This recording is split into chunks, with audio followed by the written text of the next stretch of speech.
جی Khoosat family کا نشان جی radio. اس radio میں میرے ابا کی آواز سنائی دیتی تھی، ان کے بعد میری آواز سنائی دی، میرے بعد میں تو ابھی بھی کبھی شب خون مار لیتا ہوں، تو اب سرمد نے بھی اسی ریڈیو سے اپنی زندگی کا آغاز کیا تھا۔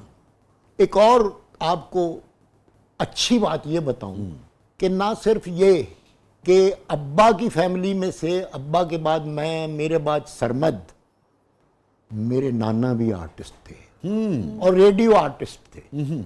انہوں نے بھی کچھ فلموں میں کام کیا، کراچی میں وہ رہتے تھے، نام ان کا تھا مغل بشر۔ اچھا، فضلی صاحب نے ایک فلم بنائی تھی چراغ جلتا رہا، جس میں محمد علی صاحب، زیبا صاحبہ، بیبا بیگم، کمال ایرانی، محمد علی صاحب جو تھے وہ ویلن تھے۔ اچھا، ہاں جی، اور ہیرو کا نام تھا عارف۔ اچھا، جو کام جاننے والے جتنے لوگ تھے نا وہ بعد میں مصروف ہو گئے۔ وہ عارف خرے کدھر جنگل چ نکل گیا، کی ہویا؟ بہرحال تو وہ بھی ریڈیو آرٹسٹ تھے اور فلموں میں بھی کام کیا انہوں نے۔ ایک بات ابھی آپ نے شیئر کی کہ والد صاحب آپ سے کہتے تھے کہ بھئی میرا پتر بالٹی بھر کے لے آئے گا پھر نہ مانگا، اور کیا کیا آپ کو، چھوٹے تھے آپ مگر کیا کیا یاد ہے کھسٹ صاحب کا؟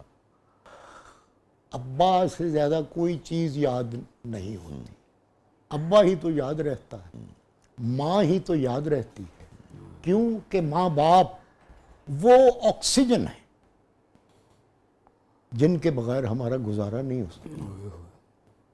ہم ان کے بغیر ایک سانس تک نہیں لے سکتے، کیونکہ جب آکسیجن ہی نہیں ملے گا تو ہم کچھ نہیں۔ ابا بس جو تھے وہ مجبور رہے اپنی زندگی میں۔ ابا کو برین ہیمریج 16 فروری کو ہوا اور 18 فروری کو ان کا انتقال ہو گیا۔ یہ جنگ جو تھی نا ستمبر میں ہوئی تھی نا وہ تو، 16 فروری کو ابا کو برین ہیمریج ہوا اور 18 فروری کو ان کا انتقال ہو گیا۔ ہمارے لیے جو جنگ ستمبر میں ہوئی تھی وہ پہلے ہی شروع ہو گئی تھی۔ 65 کی بات کر رہے ہیں؟ جی بالکل، ستمبر 65 میں جنگ ہوئی تھی، تو ہماری جنگ تو جو تھی، ہمارے حالات کی جنگ جو تھی وہ 16 فروری کو شروع ہو گئی۔ تو بہرحال میں جب ابا کا انتقال ہوا تو میں ناسمجھ تھا، 12 سال کا ہوتا ہوا بھی اتنی مجھے سمجھ نہیں تھی، میں بس ایسا ہی تھا کہ پڑھ لیتا تھا۔ سر سید کیمبرج میں پڑھا ہوا ہوں، وسیم عباس اور ان کے بھائی یہ بھی وہیں پڑھے ہوں، ندیم عباس، وسیم عباس اور ان کی بہنیں بھی وہیں پڑھی ہوئی، میں بھی وہیں پڑھتا تھا۔ جب میرے والد کا انتقال ہوا تو پوری کلاس ہماری جو تھی وہ افسوس کرنے کے لیے رائل پارک آئی تھی۔ یہ اسکول پیلس سنیما کے سامنے تھا، اب بھی وہیں ہے، اور ایک برانچ اس کے گلبرگ میں ہوتی تھی۔ آپ مجھے کوئی اور طرف بھیج دیا آپ نے مجھے، میرے سے میرے خاندان کا تو پوچھا ہی نہیں کہ کس خاندان سے میں تعلق رکھتا ہوں، میرے بڑوں کے کیا نام تھے۔ بتائیے۔ میرے دادا جو تھے نا وہ ٹارزن تھے۔ وہ والے ٹارزن؟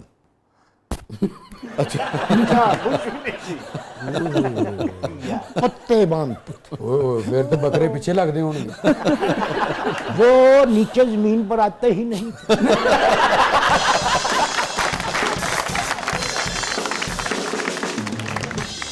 وہ درختوں درختی انہوں نے اپنی چیئر لفٹ بنائی۔